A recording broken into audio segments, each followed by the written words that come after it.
Good evening, ladies and gentlemen. My name is Mary Pat Clark. I'm Vice Chair of the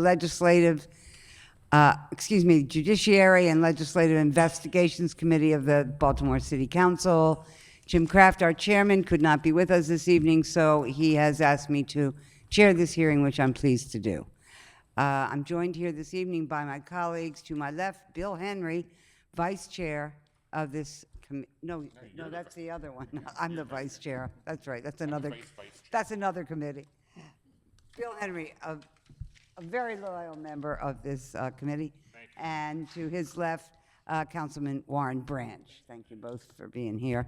We're also joined here this evening by, well, to my right is Marguerite Murray, who is staff to our committee, the legislative staff.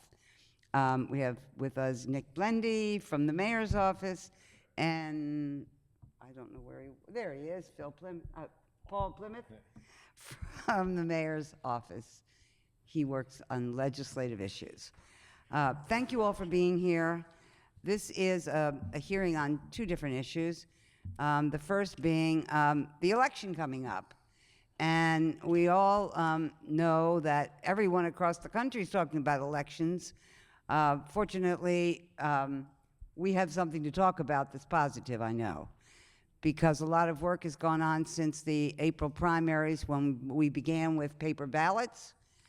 And we want the people of Baltimore who are watching us this evening to know about what steps have been taken under this new regime with the paper ballots, et cetera, to make the life of the voter more positive and more productive. So that's kind of the theme of this hearing for us, so that people are listening in and they've gone through the primary election, the provision of ballot issues, et cetera. And I know how much work has gone on in training and recruiting judges, and I've sent you a few good ones. And I think that we'd like to hear this evening about what has happened at the election board, both the local and the state board.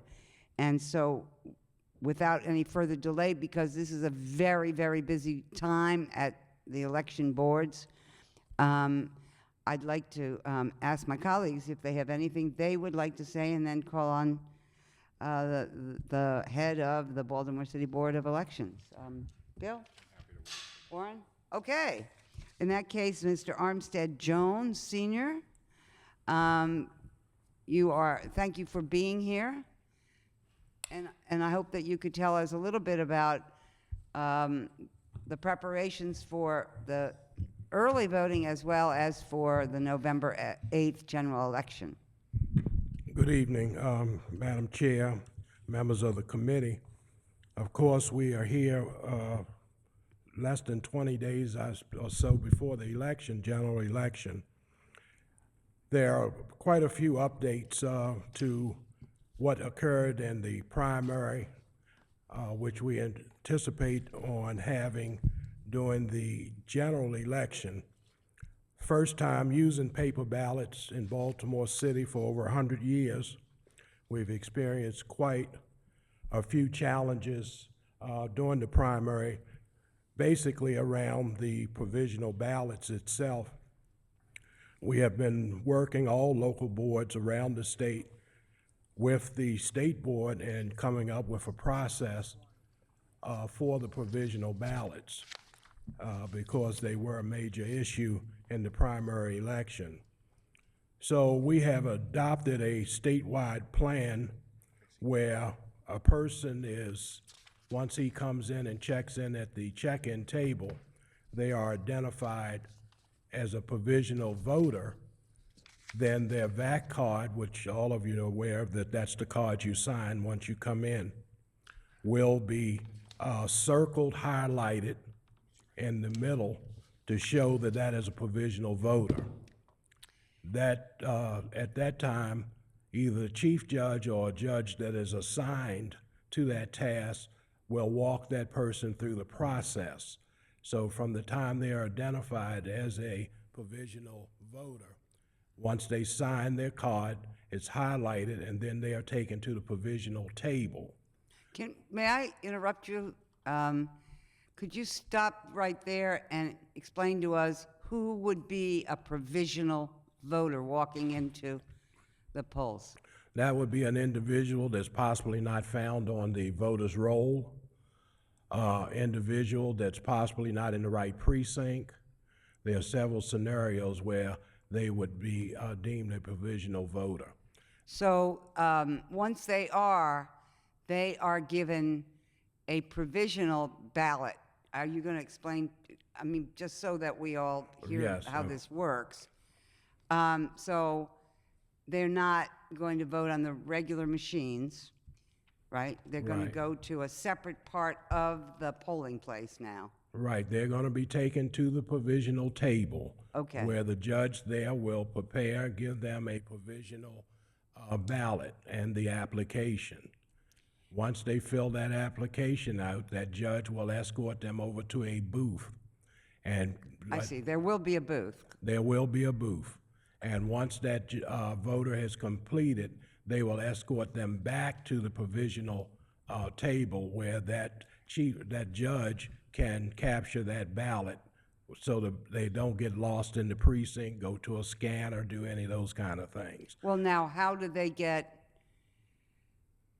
so obviously it's a secret ballot, so there's no name on the ballot, but how, what do you put it in an envelope It that has an envelope, the provisional. has a name? Application has all the information on the outside. The ballot is in the inside.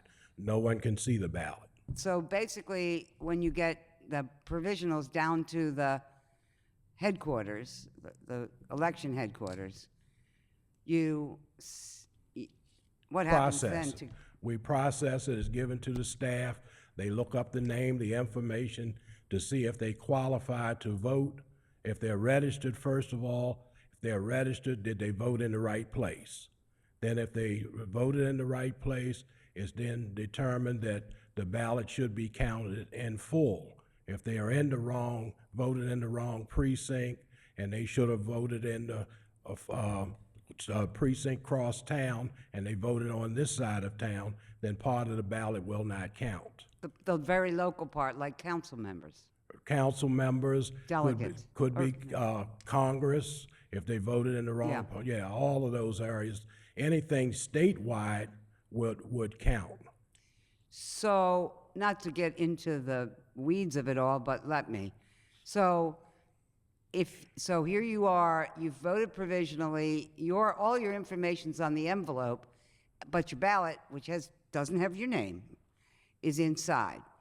That it's determined that all right, let's say it's determined in my district, for example, the 14th, we have two different congressmen depending on what part of the 14th it is. So let's say it was decided it was, oh my goodness, Mary Pat lives in the 7th congressional district by her. So if I voted in the wrong place and maybe voted for a candidate that was in the 3rd, then that would be taken off. Now, how would that happen? Because Well, now you've opened it up. What happens on the back of the application, there are some codes that you use once you determine the status I see. of the provisional ballot. So you can code them, and then you put the name aside, and and what do you do with the provisionals? You stack them up to count them? Well, it depends on the status of the provisional ballot, if it's one to be counted or that Right. they were not registered at the time that they voted provisional. The provisional will serve as a registration for the future, But not as a vote. but not as a vote. But if you ended up in the precinct where you are registered in Baltimore City, but you're in a precinct where it's not where your address is. Well, as long as all of the information comes true, like if you're in the 3rd councilmatic and you're in the 45th As much as legislative, yes, then it determines what you find, then you determine whether part of it counts or all of it counts. Gotcha. Okay, I'm sorry to interrupt you. So you were telling us about this. Now, the provisional process has been changed, as I indicated. The only thing we still have to be cautious of, the ballots still look alike. There's been no difference in the ballots. And so that's not changed. No, it has not. So how did that got mixed up or somehow confused in the primary election, right? And somehow I thought that something would be done to distinguish a provisional from a in-place Yeah. Well, ballot. let me just say, Councilwoman, a lot of the procedures, local boards don't have the autonomy we used to have. So a lot of decisions are made on the state level. Okay, and we're very fortunate that we have the president, or the chair of the state board, who's going to be testifying in just a few minutes, so Yeah. we'll talk to him about that. So basically, I think with the implementation of this new policy that has come down from the state, we'll be able to capture and hold on to these provisional voters. So that's one part of a change that has occurred that I believe will help to make the situation better. One other major problem was a lot of people thought we had open elections in the state of Maryland. In other words, we had a lot of independent, unaffiliated voters coming, trying to vote in the primary Right, election. and we don't have to worry about that in the general. In the general, that should not be a problem. So one additional training of our election judges, again, in the primary, I believe we had recruited close to 3,200 judges in the primary, and we had 2,800 who registered to sign up as for training. But How many? we had 28 out of the 32 that said they would work as an election judge. We had 2,800 to sign up for training. At the end, on election day, we had less than 1,900. It is very hard to retain judges, election judges, or persons who want to serve time we get down to the actual election day. Now, I said that to say this time we have recruited close to 3,738, or probably below better than that. And of course, at this point, we have about 2,700 who have been trained. Now, That sounds like what we had the last time. well, we can only take people that sign up. I mean, we've sent out postcards, mailed them around. We've done e-blasts. We've been on the news. Oh, I know. So we just talked to Mr. Willis this morning because we still have people calling. The last class was last Saturday. And so we're going to open up and do at least another 2 days of training for those people that have been calling. Oh, okay, so how will they know that? And, Well, we have a list of the names of persons that have called. Anybody that calls, we put them on a spreadsheet. We had taken everyone that was on the waiting list and had all of those persons training. Really, I think we probably came up to maybe 4,500 or more. But it's the same problem, of course, as occurred on election day, and which is not unusual for you recruit a higher number, and by the time people get ready to serve, some will call, some will not call and tell you. So I think we'll have about another 400 to 500 people to be trained. oh, really? Yes. So how does that work? Do you assign them to polls? No, they have to, but state law, they have to go to training. Oh, no. Oh, But, yeah. all right, let's say you train 500 more. Oh, how do we assign them? You'll assign them, and then will you have some for backup? We always have judges in the office that will serve as substitute replacement on election. And now, are they going to be paid if they're just sitting in the office waiting to get called? Normally, what we do, the primary last time was very unusual. We had probably close to 80, 90 people in the office. Wow. And Whoa. By 8:30 that morning, I had no one. Normally by 11 o'clock on a regular election day, I may still have 40 people in there, 30, waiting, and then what we'll do is send those folk out to a precinct where we think they may need help, so that they're not sitting there Sitting during the there all day, yeah. Right. Okay, so what about the training itself? Has it been extended? Has it been improved? And also, what about attendance? What are your anticipations? Well, you know, when we look at improved, I can't say that it was bad. The problem is when you get a first-time class, a new equipment. We had a 3-hour class on learning the equipment and the process. This time we took it to 4 hours.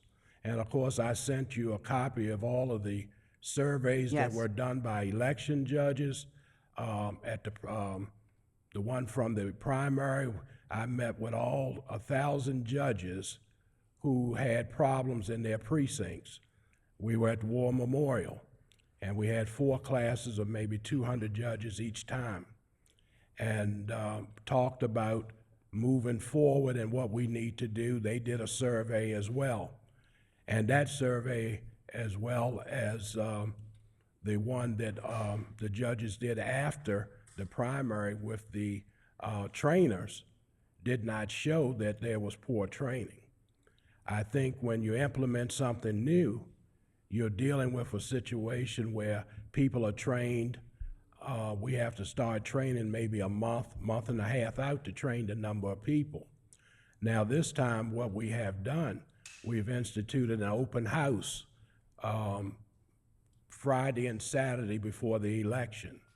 That will give the judges an opportunity just to stop by, doing from like midday until the evening on their leisure, at their leisure, to come and say, I need additional help with the scanner, I need additional help with provisional ballots, those kind of things. We're interrupting you again. I hope you don't mind. No. Councilman Henry has some questions. I just wanted to ask about you mentioned the difficulty in retention when you have, I'm sorry, I think it was 2,800 people sign up for training and go through training, but then only 1,900 actually show up for election day.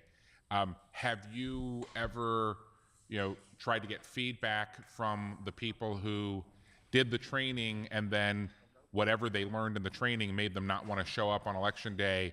What are some of the factors that hurts your ability to attract and retain judges? Yeah. Well, that's a good question. I think one of the issues, person gets in the polling place 5:30 in the morning, and most of them are there until 9:30 at night. And for the pay, I mean, it's not that great a pay, but and it's a long day.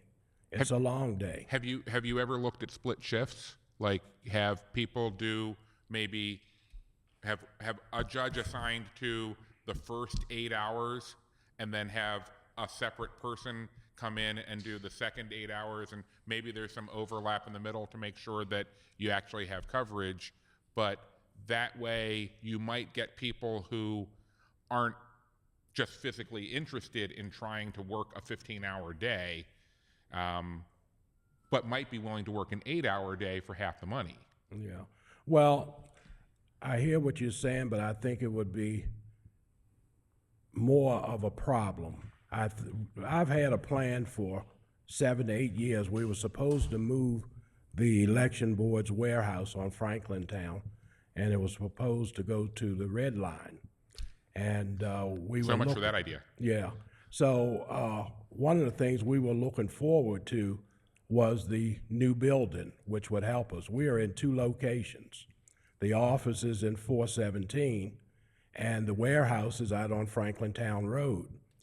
The new building would have afforded us an opportunity to have classrooms where we could do additional training, more training, and allow us the opportunity to move toward what I would call a certified judge and look at the budget and change some things around to make this happen. And I don't want to dismiss that or act like I don't agree Oh, that, yeah. that there's a positive to that.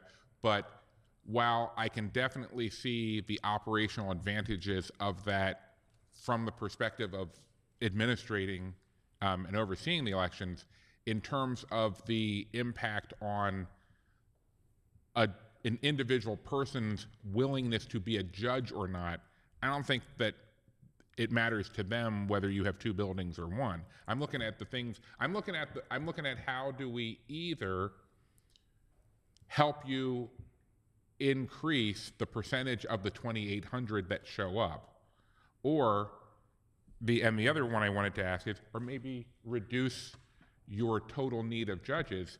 How does the board handle discussions about consolidating polling locations? Because I've got polling locations in my district where less than 100 people voted, and I've got polling locations where over 1,000 people voted. And as far as I can tell from visiting them, you've got oftentimes the same number of judges working at a polling place where maybe 10 people are coming an hour, and a polling place where 100 people are coming. And at what point does the board have conversations about taking a poor performing polling place and consolidating that precinct in with another polling place nearby? When do those discussions happen, and how much public input is there into that conversation? Well, there are two. And I want to be respectful and say that might be a question that you want to leave to the board itself, but you're standing here, so I'm asking you. Right. One of the, we consolidated precincts probably 2007. One of the things that's on the table now is to relook at that will help to increase the need for additional judges. Now, because a precinct has a poor performance, if there are X amount on the books, we have to staff it. We never know when 100% of them will show up. Mm-hmm. And that's the same that we do with the equipment. If there are so many on the books, we staff it that way. Now, precinct, as far as staffing judges, is pretty much based on the amount, we can tell by the amount of equipment that's there, how many voters are pretty much on the rolls there. So, I want to just interrupt. I realize that I said my part wrong in terms of if you consolidate multiple precincts at one polling location, you're still going to need a separate set of judges for each precinct. So what I'm really asking for is more what you were describing in terms of consolidating the precincts themselves. So if you've got two precincts where you're only having 50 people in each precinct show up to vote, instead of having two sets of judges at two different polling places, if you consolidated those precincts into one big precinct, then you'd only need one set of judges in one place to be handling those voters. So that's really what I'm asking. right. But let me just say this. With Baltimore, we looked at consolidating precincts. One of the problems when you do that, you have to keep these ballots separate. You have to keep the ballots separate if you have two precincts. When I say consolidated, sometimes you'll put another precinct in another building. So you then have, like we have now, 2 and 3 in a building. So you have to make sure people check in at the right polling places and all those issues. But those kind of issues like consolidating where everybody, the machines have to be programmed to do that. And then they're sort of separated out at the end of the process. That's something Baltimore has not done. Other counties that have used paper through the years has done it. Let me just ask a couple fact questions while you're there before I forget to. So you're wrapping up voter registration for the general election now here in Baltimore, what is the deadline to register to vote on the 8th of November? Well, the deadline was yesterday. Oh, okay, well, that's the Yeah. answer. That, And I of mean, course, you do have where you can vote, register to vote during early voting. say that again? You can register to vote during early voting. So if you're doing early voting at one of that 8 days, I guess it is, that starts October 27th, right? And Right. goes solid every day till the 3rd of November. In that case, if I'm not registered to vote and I come in to vote at one of, like at the League on Cold Spring Lane, and I come in, I can register and I can vote? Yes. So what are there, two separate tables or something? Well, once you check in, you go to the regular check-in table. There's an identified judge or a person from my staff that will take you to the ballot marking device and look you up at the e-poll book, and they will determine, based on the information, your license or utility bills that you bring, if you are eligible, and then they will move on with the process of allowing you to vote. So you will register to vote on one piece of paper, and then you'll go to a ballot where your name is not on the ballot, and you'll vote, and that will be Most of the time, they do it on the ballot marking device. a what? It takes the place of the old machines, the ballot marking device. Oh, okay. Okay, so you can do both at early voting. Yes. Okay. And you have extra judges to help with the registration? Oh, yeah, normally, I mean, that's normally done by my staff person. I have one staff person in the early voting site.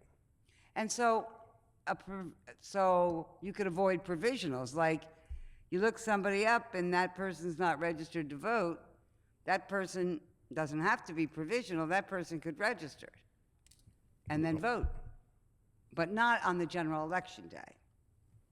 No. Not on the 8th, but on those 8 days of early voting, you can go to the polling place, the early voting polling place, and you can register and vote. Register and vote. Cool.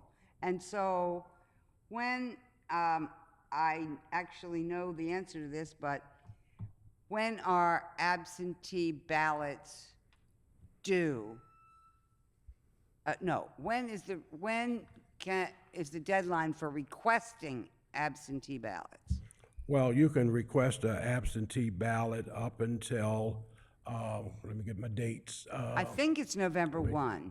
Well, you can get it by fax or by mail by then. Oh, so you have to do it ahead of then. Yeah, you have to. Matter of fact, we are working on still sending out absentee ballot requests now. And then it has to be postmarked by 8 o'clock election night. Okay, so that's two different things. The application, you can come into the office at 417 East Fayette. Anytime till 8 p.m. election night and do it right on the spot. And you can come in any day, weekday. And your office is open now till 8, is it not, every day? No, not until Not 8. till- We are there until 9, 9:30, 10 o'clock. Is it open? Not to the public. Okay. I'm confusing it more than I'm helping. You can get your absentee ballot in, your vote by absentee ballot, you can get that in as long as it's postmarked that it arrived on election day, or well, that's not right. It would be, you could be, as long as it gets to the board in the mail or by hand by election day, November 8th, right? Well, if it's postmarked, has to be postmarked, and it can be received after the Okay, that's good. Yeah. So it can be, as long as it's postmarked on election day, November 8th, it'll be accepted. Yes. Okay, and then finally, not finally, but what's your phone number? Well, basically, we just give the 410-396-5550. Okay. And that will- 410-396-5550. yes. That will take you to any department in the Board of Elections. And people are very nice when, I don't know how they're feeling right now, because they're getting awful busy, but they Yeah. certainly have been very nice to an awful lot of people answering questions in this last few weeks. Thank you Thank for you. that. Is there anything else that, what do you anticipate? Oh, and become a prognosticator. I'll ask the state the same thing. You look for a heavy turnout, a moderate, a typical general election turnout? What do you think? Well, Professor Willis is here for all of those kind of projections. I'm afraid to do that this time right now. Okay, well, I don't blame you for being afraid of projections. I think we'll have a good turnout. The Baltimore City Board of Elections has been working hard along with the state board and all of the local boards in looking over lessons learned from the implementation of a new system, and we look to have a good general election. Great. Ellie, do you want to say anything as a member of the board? Are you president? Yes, I am. She's the president. Thank you very much. I would like to tell you that I've had the opportunity to attend the judge training courses, and I know that it's been we've been very aware to make our judges ever so diligent and conscious of the issues and problems we had during the primary, to make them very conscious and aware of how important it is to, there's a lot of paper going on, a lot of paper flying around, and there's a lot of people waiting in lines, and a lot of people who are often impatient. So we've been, in the judge training classes and courses, we've tried to impress upon all the judges clarity and the assistance of directing people to the right stations. Again, what happens is that people are in a hurry, they're impatient. So I think, again, we'd like to encourage all the voters. We want to have a good voter turnout. We look forward to that. And we would like to encourage everybody to go to early voting, to be aware of their proper precinct and ward, because what happens when you have a polling site with 4 precincts in there, it is confusing. Make sure that everybody knows clearly which one they're going to. But we want to say that we have our staff that's been working very hard. Our director has been excellent. Professor Willis from the Schaefer School has been doing a wonderful job on training, and the judges that have been coming have been enthusiastic and also willing to work. So that's That's it. good. Councilman Branch has a question. Ellie? Oh, Ms.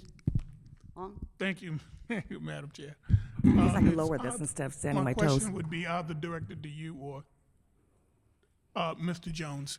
Is Baltimore City the only jurisdiction that used the write-in votes, the write-in ballots? No, Baltimore, the state of Maryland is uniform. I can't even say the word there. What happens in the city happens all over the state as happens all far over the as state. the election process. One of the things, you brought up a good point, and that was part of what I wanted to mention. There are approximately 35 write-in candidates with a lot of presidential candidates, and it's important that the citizens, and when you send out your weekly newsletter, it's important that they know to take time and look at their sample ballot, because there are some bond issues and probably charter, whatever's on there. They need to be familiar with that information. If not, there's a possibility of us having lines. So it is very important that we get the word out for them to mark that specimen ballot and take it into the polling place when they go, because they asked. can transfer that information right over. So it's important for them to know that. I'm I'm sorry. Thank you, Madam Chair, council members, appreciate it. We have some deadlines we have to meet in this election process. I'm sorry to, my colleague didn't know that you were leaving and had a couple questions. I had one other issue that I mean, I can bring it up with the state board. I didn't realize that I was going to be bringing it up with the state board and you weren't going to be here either. But we had a document that was shared with us, which, as far as I understand, is an evaluation form that the State Board of Elections did that speaks to discrepancy scores between voter cards issued and provision. It's regular and provisional vote discrepancies, and I was going to ask the state board about it, but I had thought that you would still be here, and so are you familiar with this form Well, basically, I or this know report? it's probably something that came after the primary bringing you one. election. Ms. Murray will bring you a copy. I wanted to make a point of letting you know before you left that I was going to be having this conversation because I didn't want you to Oh, yeah, that's think fine. that we were waiting for you to go to talk about you behind your back. Yeah, and of course, that's fine, and of course,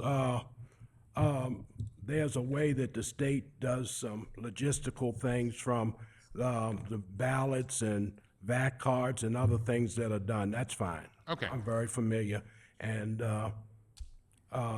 one of the things, Professor Willis knows all of this stuff, so, thank you. Okay. Sorry, thank you, Madam Chair. And the last thing, and this is actually more for Ellie, is that when will the board next take up the issue of precinct consolidation? Because I mean, I can give you a very specific example. In my district, precincts, Ward 9 Precinct 1 and Ward 9 Precinct 2, between the two of them, there were not 400 people voting all day long. Yeah. And yet they are each taking up a full complement of judges at two different locations, one of which is not even in either of the two precincts. And so it just seems that that's a really ripe opportunity to consolidate both precincts into one city facility and just use one set of judges for an entire day where they're only going to be, potentially serving 326 voters. Right. When would be the opportunity to come be part of that conversation with the board? Well, it will probably be sometime next year. Okay. I mean, we can't move precincts during the primary and then the general. But we've got 2 years before the next election. Right. And I wanted to raise the issue now because I didn't want to wait and, bring this issue up again next year and find out that, oh, well, we had a meeting back in January and we decided this is what we're good with. Yeah. Well, one of the things when you look at where precincts are, we have to be conscious of what ward, what councilmatic, what legislative, all of those things come into play. So when we did redistricting last time, I know there were precincts created that should not have been because they didn't have 200 people. Right. But you have to follow the guidelines. But the plan is to look at all 296 of them and to make the necessary adjustment to try to get them down by 100. Okay. If we can do that. Get them Now- get them down from roughly 3 to roughly Right. 2. Now, the only problem that we have every time we've done this, that we can't get flack from the elected officials because now someone has to walk another 3 to 4 blocks. Yeah. So that has a major part in it. But we appreciate your feedback. Okay. And we'll certainly depend on that information as well as others, because Okay. we want to make sure everything's covered. Thank you. Thank you. Thank you. Thank you so much. Thank you. And thank you, Mr. Chairman, for letting the city go first. We appreciate that. Would, come on up and tell us the state's perspective. This is the chair of the State Board of Elections, and it's I want to make sure I get it right. Daniel McManus? David. David. it Daniel's is my David. son. Oh, yeah. David McManus. Welcome to Baltimore City. Welcome to this hearing, and thank you for being here, and thanks for letting the city go first. Thank you for having me. And I know you folks have questions, so let me just set the stage, if Yeah. you will, and tell you that the state board has a rather complicated partnership with the local boards. We provide oversight and guidance and some resources, and the local boards actually do most of the work on the ground as Sure. far as recruiting and training election judges and actually running the elections. And I'm a member of a 5-person oversight board that oversees the state board. Oh, I So- see. So you oversee the overseers? Yes, in a manner of speaking, Okay, I yes. see.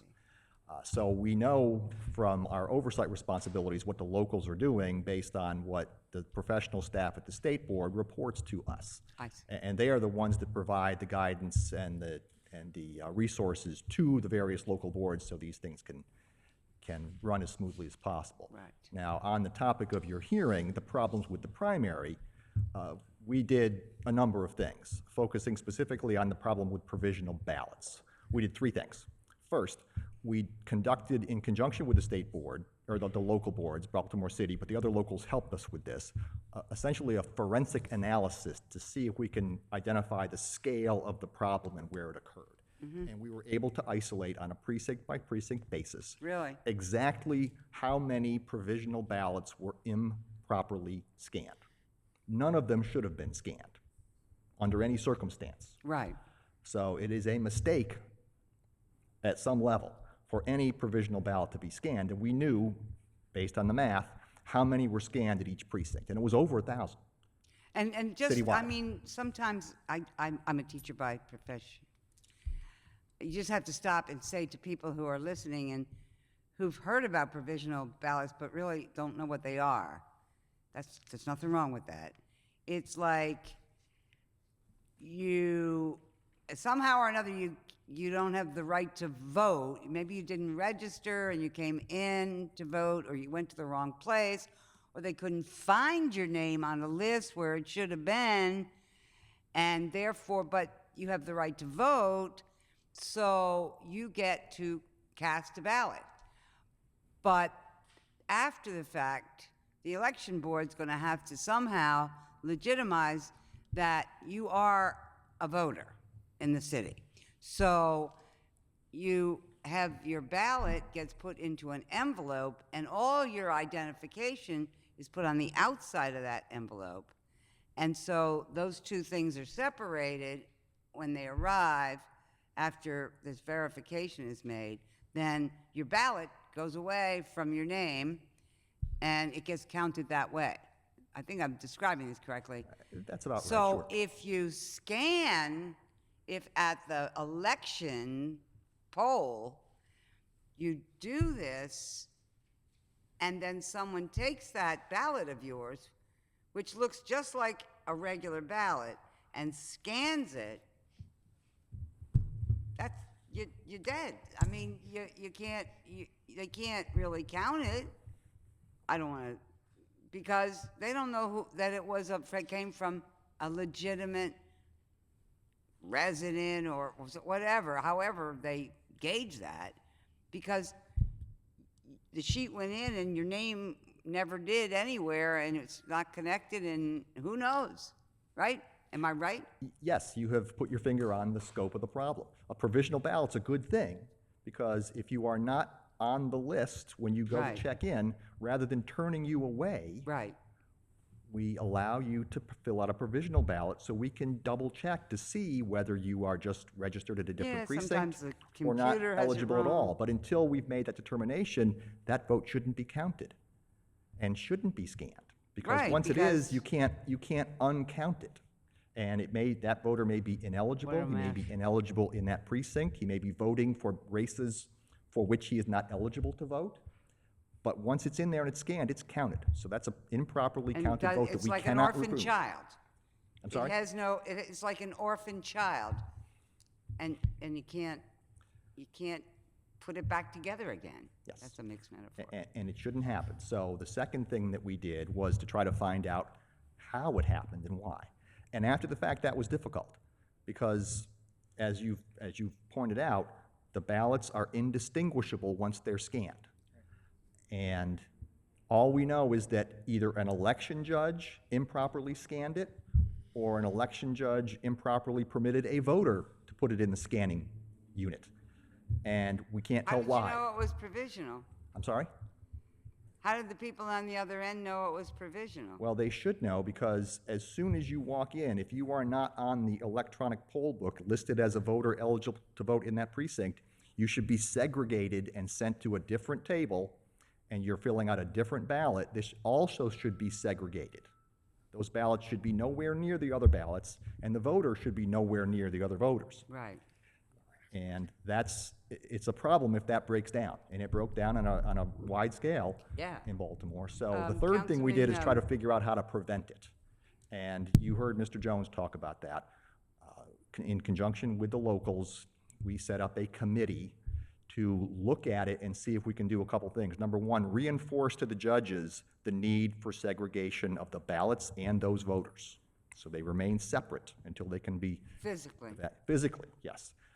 And that was a lot of the recommendations the committee made, which were almost all adopted, had to do with the physical layout and putting them in envelopes and reinforcing the need to keep everything separate.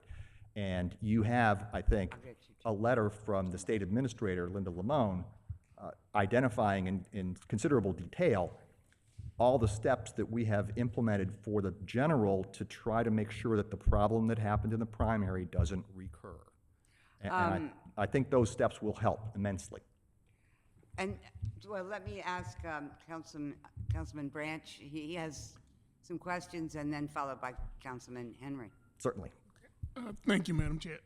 So in the situation of a person who have been purged from a list, he went to a voting location where he thought that he voted on a regular process. He may have missed maybe a general election and haven't voted in 6 years, but yet he's pulled from the list. Are provisional ballots given to people who's purged? Because in some instance, I know for a fact that you have people who go to those polling locations and they believe that they voted in that location, and yet they're turned away altogether. I don't think that's supposed to happen. If you are not on the e-poll book list, you should be offered a provisional, regardless of why you're not on the list. You're offered a provisional, then that is and your ballot is coupled with an application that you fill out, giving the information that will enable the election workers, when they review the applications, to determine whether you are eligible or not and where. So then depending on what that application shows, your ballot will either not be counted at all or be put in a pile to be counted along with the rest of them by hand. Not scanned, but counted by hand. Okay, so let me ask also, at the lowest voting precinct, come the end of the voting day cycle, how many of those applications, those provisionals, are actually generated before they're even checked? It varies. And if you find out that they're not eligible for the provisional ballot, and you believe that they are purged from the list, what sort of data sort of kept on that for the public to see? Well, we keep a record of each provisional ballot application that's filled out. That's kept, and we can count it. And we did count them as part of the forensic analysis. And that's how we can tell approximately how many provisionals were improperly scanned, because each ballot should have an application associated with it. So if we had an application but no ballot, we knew that that ballot probably was scanned.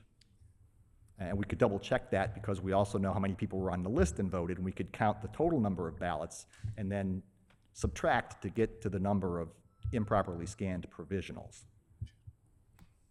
Councilman Henry? Thank you, Madam Chair. Good evening. And I want to repeat my earlier comment to the administrator of the local board. I feel a little weird continuing this conversation without them here, but you know, we do what we must. So you have a copy of this report, I do. which, and again, I just want to be clear, I received this from a third party, so the first thing I want to do, just out of due diligence, is this actually something that the State Board of Elections prepared? This is the first I've seen it, but it looks like other spreadsheets I've seen Okay, all right. with similar information on it, and that's part of the routine audit that is done post-election. And also, we did separate ones as part of the forensic analysis, so we can determine the extent of the problem and what happened in which precinct. Because the question that normally I would have asked the local board, but if, you know, hopefully you'll know, is did you work with them, and for the viewers at home or people here in the audience without a copy, the columns in this report include total voter cards issued per polling place, regular and provisional, average number of voter cards issued per hour in a 13-hour election day, totality of incompetence, which I find to be an interesting choice of column heading, which is total regular and provisional vote discrepancies per polling place, and then a discrepancy scoring system where if you have 5 to 10 discrepancy, you're ranked 1, and it ranges up to, if you have over 80 discrepancies, you're ranked a 5. And then a percentage for each polling place of number of total discrepancies per total voter cards issued.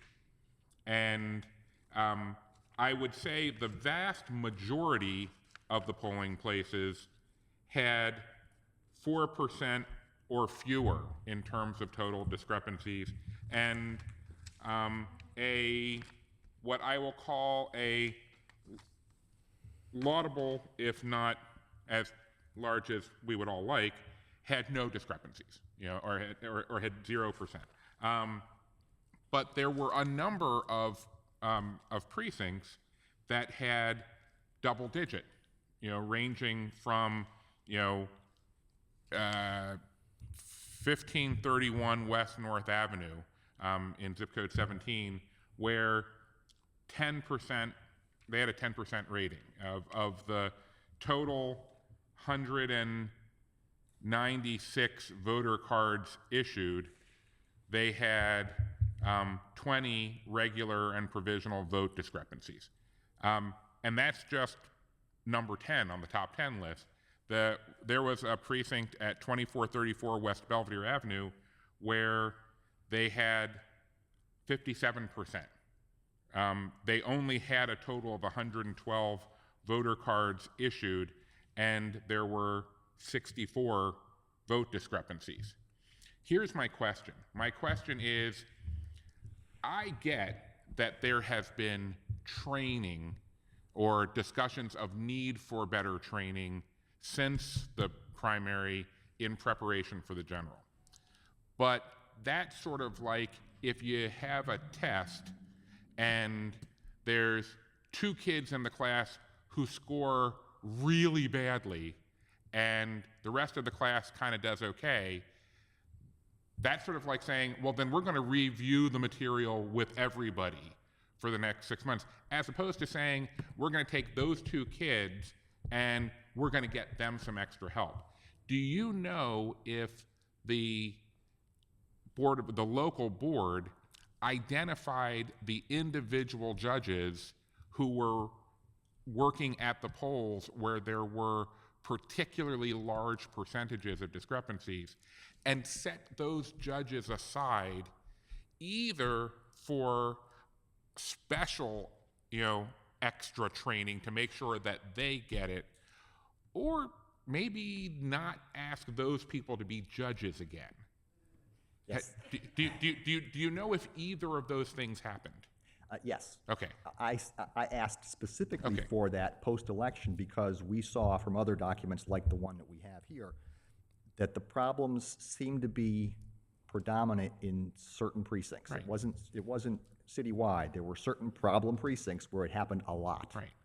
And I asked that all the election judges in those precincts be kind of targeted to find out what happened. And I know Mr. Jones took a lot of steps in that regard and had a survey that he had them fill out if they were in those precincts to try to focus our efforts on those judges. And he could probably give you more details than I can, unfortunately. But I did see some reports from him where he had made that effort and identified those judges. And it's a lot of judges, unfortunately.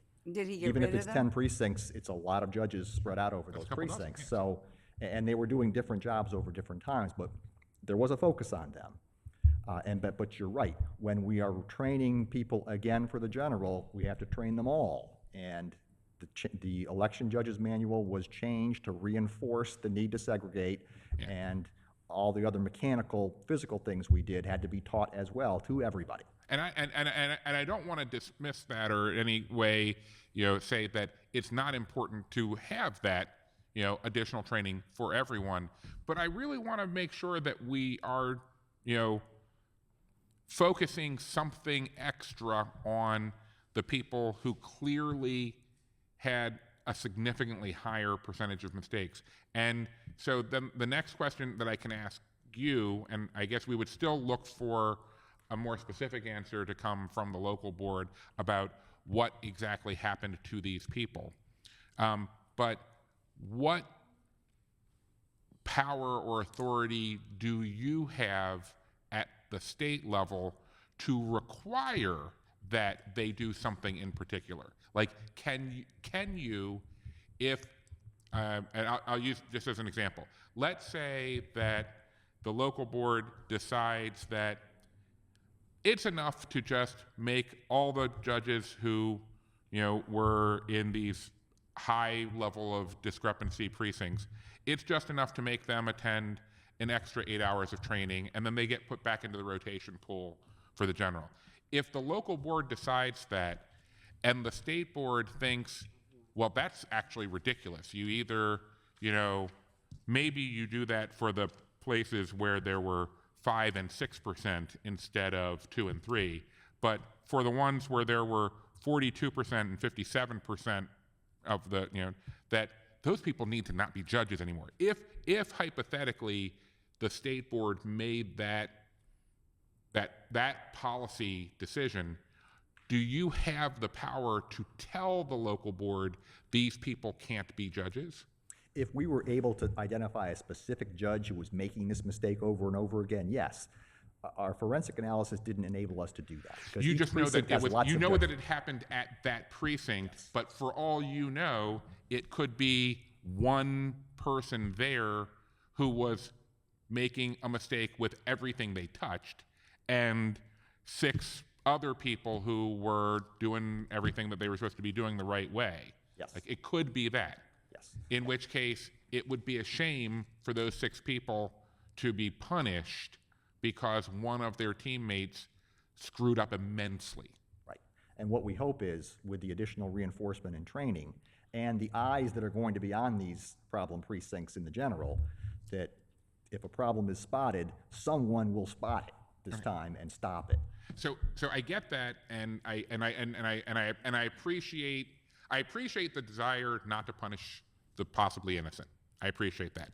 But just for our understanding, if you decided that you were willing to run the risk of throwing out the baby with the bathwater, to try to keep the metaphors consistently awful, if the state board wanted to make the policy decision of, yeah, if you were working at a precinct that had, more than 10% or more discrepancies, yeah, you don't get to come back to the general.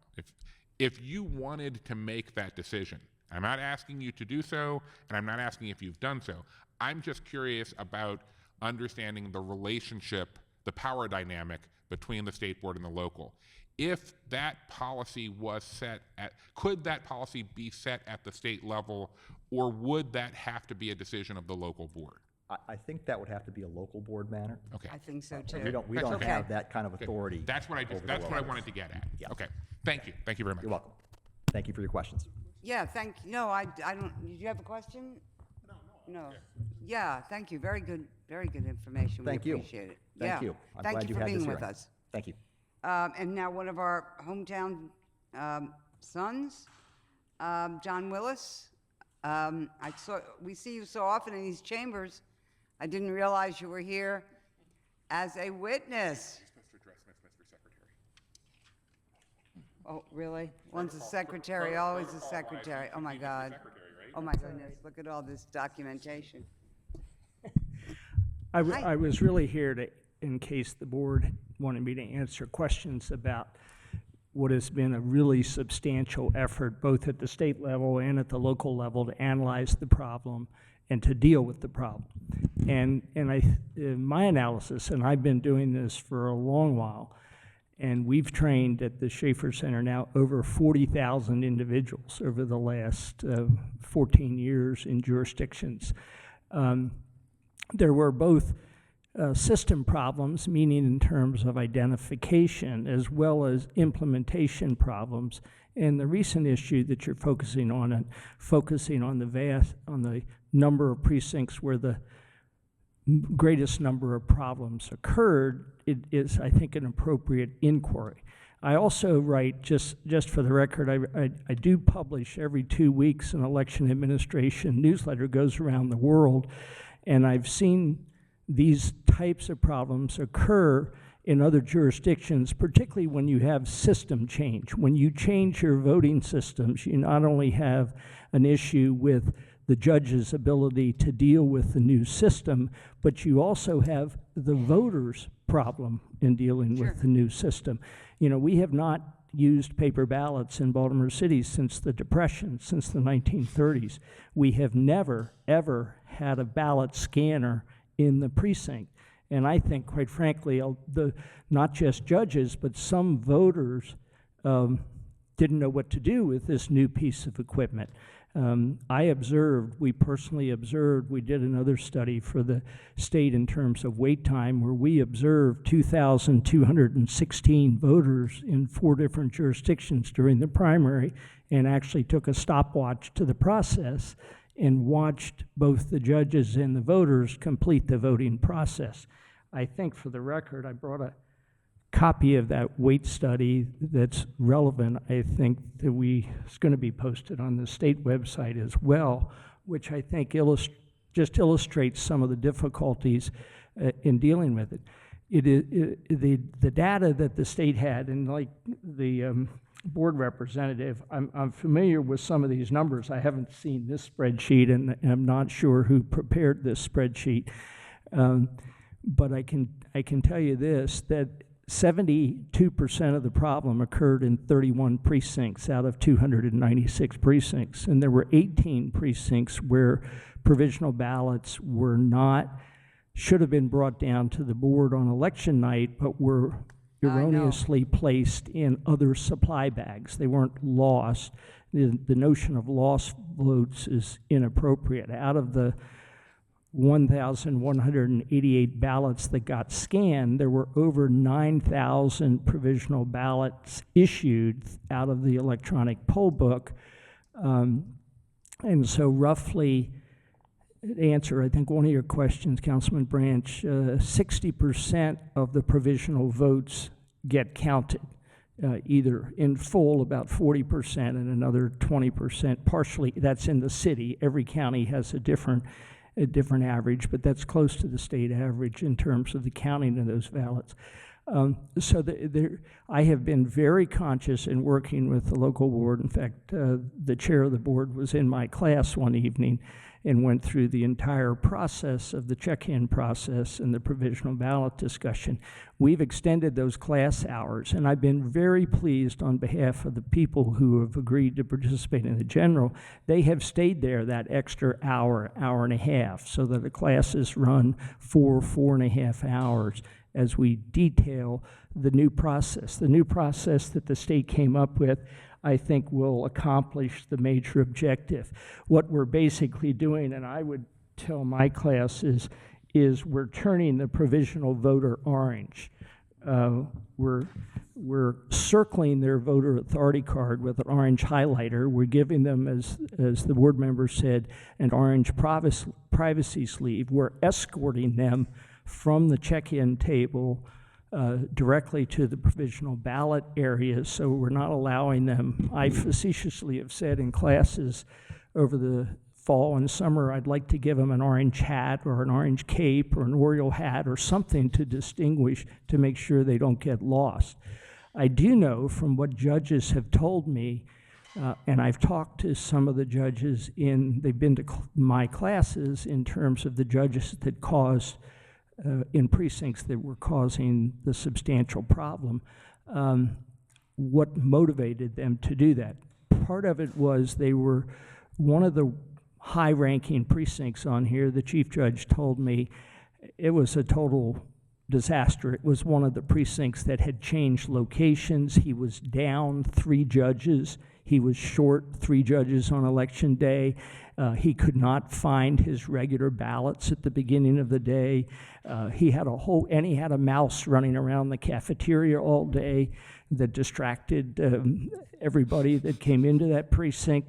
And so I spent extra time with him. I told him I'd visit him on this election day. He's actually in Lower Charles Village, at 1211. And so I'm sure that those precincts, they've been given attention. We've been asking in addition to the meeting that Mr. Jones had with those precincts, calling in over 1,000 people and doing surveys, we've been asking in classes for judges to tell us what their problems were, to give us specificity, whether it was a supply issue, whether it was a lack of resources, whether it was a facility issue, whatever. There's been a lot done to do that. We also have, Councilman Henry, along your questions, we've been doing evaluations, self-evaluations of judges for the last decade or more, and most judges are properly motivated. I would say well over 70% of them are motivated because they want to participate in an important part of the citizenship process, as well as protect the integrity of the election. They're very well motivated. But we've seen with system change problems. We saw it the first time we ever used provisional ballots in 2003 in Baltimore City, where individuals did not use the envelope. And so votes were put into the provisional ballot bag and not put in the envelope. And obviously the local board cannot count them if they don't know who it is. We cured that problem. We had another problem during the last decade throughout the state where the old provisional ballot application, and I have one here, I can give it to you as part of your file, required 2 signatures, and the state board eliminated that requirement to now it only requires 1 signature. That reduced the number of provisional ballots that were rejected because of lack of signature. So elections is a large, complex process, and it's constantly evolving toward improvement. And I think both the steps that the state has taken and the city has taken will lead to improvement for the citizens of Baltimore. So I'm confident that we'll cure this. And it was interesting. I've mapped out all the problem precincts that the state board member referred to. The biggest offender would surprise you. It was 2749 in Mount Washington, where the largest number of provisional ballots were scanned. And I know that the local board members have talked to those people. It was a very surprising incident because we've been using provisional ballots since 2003 in the city. That was a precinct that CNN showed up on election day. It was a precinct in which there were some allocation issues of supplies, but I've talked to many voters in that precinct, and they evidenced that they were not sure which line to get in. And they saw everybody in the scanning line. Remember, nobody had ever seen that before, so whether or not there was the separation that should occur between the ballot issue station and the provisional ballot table, which didn't always occur, but voters themselves got into a line. I had a judge, a very good judge in a precinct, explain to me that the voter authority card, and I have one for you, and the process that we're doing now of making them orange, that voter authority card in the primary just had the phrase provisional ballot at the top. But if the voting unit judge, the person standing at the scanner, did not look at it carefully, and the voter went ahead and scanned, it takes about 4 seconds to scan a ballot. And he told me, he said he turned his back. By the time he noticed that it was a provisional voter, the voter had already scanned the ballot. So what the state board has done is they've put in the middle of the provisional voter authority card the words "do not issue regular ballot" in big cap letters. That was not there in the primary. They've changed the language on the privacy sleeve that a voter gets, because in the primary, the privacy sleeve for the provisional folder said, a ballot said, take this folder to an election judge. It didn't say anything about what to do with the ballot. And so one election judge told me in training, he said, I wondered why I was getting all these folders, because the envelope did not say anything about the ballot. Well, now the envelope for the general election will say, do not scan your provisional ballot. So there's additional, I've been very concerned that it's not just election judge, but it's voters who need to understand the new process. And so your committee, as well as all of us here in Baltimore City, should be emphasizing to the voters the difference between provisional ballots and regular ballots. And there are 10 different reasons for a provisional ballot, and that's included in the training materials. And I don't know whether you want it for the record or not, but the election judge training manual is a very thick document. Love to have it, really. Is a very thick document, and you can have this one. And here is an early judge training manual. Great. And I'll supply you the committee with all the materials we use to training, so you can see exactly what the judges are getting. In addition to further education, I like this sign. We actually had these signs made up. I guess you've seen this, right? I got this one from the state, and then what we did locally is print them, and these should be plastered all over all the precincts in Baltimore City. I actually, for our training, we made them into badges.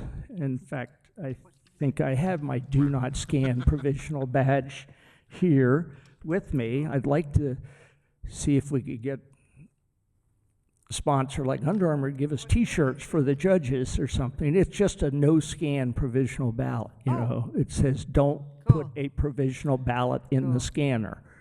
And you can have this flyer as well, which we should distribute all over the city. Last year we had the other thing that happened in the primary, we had the largest turnout in Baltimore City in 20 years in the primary. And we had double the number of provisional ballots that had ever been issued in a primary election. So it was like this confluence of system change, turnout, lack of voter education. Perfect storm. Right, that caused this. I was quite frankly stunned because we had been using provisional ballots since 2003, and the process hadn't changed in terms of the only thing that it changed is the paper ballot and the scanner, introducing that into the precinct. I was very pleased. I immediately looked Thursday after the election to find out what the electoral impact was, and there was no discernible electoral impact as a result of the scanned ballots, because they were precincts in which different candidates won. In other words, it was not skewed in one direction or another, and it was less than the margin of error for any contest. So we have, in terms of education, in addition to what Mr. Jones said about the open house we'll have for judges the weekend before the election, they can go on to the Schaefer Center website now, and we've in cooperation with the state, made a video of every step of the process that is available on YouTube, and here's how you can access it. If you're an election judge, you need an election judge number. We could probably assign you a number, your committee, so you could go look at these training videos that we've posted online for all of the election judges to review. So there have been substantial enhancements to what is available to the judges in terms of the time, and I've been pleased that the judges have responded well, and I'm confident. My biggest fear for the primary, and Councilman Henry, you asked, in the report that I gave you that should be posted on our wait time evaluation is a projection of turnout. It contains the last 30 years of turnout by jurisdiction in the state with a projection. And I think we'll be on the high end. I mean, this report says statewide 77.3. For the city, that means 70% plus. But some precincts will turn out 75, 80, others will be 60 or so. Turnout, I think it'll be a major thing, and as much as we can do for voter education, the better. As I said, the classes go 3 to 5 hours. You don't need the whole 5-hour lecture, but I did want to give you the materials tonight so you had it for the record and that we could supply you with any information you need about the revised training. Okay. Thank you. Yeah. I'm sorry, I didn't mean to. It's okay. It's As I said, Councilman Clark, I wanted to make sure you had in the record what the new materials were, as well as information that might help That's you and great, and inform thank you you so when much you for bringing it to when us. you pursue some of the ideas that you've mentioned here this evening. Yeah. Thank you so much. Thank you. So, and my apologies. There's some things I just have to take a minute to business. That's okay. Okay, we have some people signed up that would like to speak. And we try to wrap this all up. And before I call you up, I have to announce that we're also having another hearing at this moment. I couldn't announce it at the beginning because it was not announced until 7:15, so we started without it, but 5:15, pardon me. This is a resolution led by my colleague, Councilman Bill Henry. It's a City Council Resolution 15270R, 76R, and it's a request for state action for a nonpartisan municipal primary election, or to go for the state of, well, he'll explain it. And we don't have the power here, and this is about asking the state for the power to create a different kind of system, which would be a nonpartisan election system in Maryland, in Baltimore. Now, no, we're adding. So we are still talking about the elections, but my colleague, the chairman, has this other resolution being considered also this evening, so I'm using just this moment to make this break and ask my colleague if he'll talk about it. So we're talking now about the general election. Yes, we are. Madam Chair, I'm going to hold off on my statement about that resolution until after we've taken the public testimony on the first one, and then Okay, that'll be fine. we'll do the second resolution subsequently. That's great. All right, so let's call on Charlene Cohen. Good evening. Thank you for letting me speak. I'm Charlene Cowan. I'm a member of the Baltimore City Republican Central Committee. This document that has been referred to all night, first of all, I want to say I think that this is disgraceful that this hearing is happening within a week of the early voting starting. So anything that you've talked about today with Armstead Jones and L.A. Wong and all these people doesn't even have enough time to get implemented. So if there was an issue that you raised, it's not really going to get solved. And I think that there were some specific questions here that we can't even get answers to now. So I mean, I'll just go ahead and keep talking. I'm just going to interrupt you to say, just in defense of the sponsor of the resolution, this resolution was introduced over 4 months ago. If you have questions about when it was scheduled for a hearing, you should address those to Councilman Kraft, who's the chair of this committee, and he determines when hearings are scheduled. So I'm just, in all I fairness. just wanted it to be noted that, Right. We noticed that it's a little late in the day, so that basically we're emphasizing what has been done. We're asking what has been done, so at least people have some idea of what to expect in terms of improvements. So welcome I to, appreciate that it's even happening. well, I'm glad to hear it, and Better late than never. There we go. That's great. yeah, now that's the spirit. Okay, let's on with the testimony. So this document that's been referred to, this one, that looks like this. Same one. Yes, and I actually have some things I can present to you to make understanding this document more clear, if I can Sure, bring that over to you real quick. sure. I actually have a couple of things I'll give. First, let's see. Yeah, these are these, and then this explains the, oh, sorry. My goal is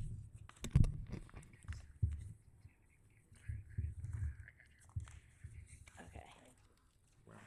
So this document was not compiled by the State Board of Elections, but the information was requested through Maryland Public Information Act requests. So that's how the data got obtained. This wasn't the only thing. I mean, the way that they did their accounting when if you remember, they were at the warehouse and they did the accounting of all the ballots, kind of like a recount, but it wasn't a recount. They were just trying to determine how many provisional ballots were accidentally scanned. So I think they answered your question about there is no way to know what, correct. So what they did was count how many provisional ballots they think were scanned and said that it wouldn't have affected the outcome of any of the races.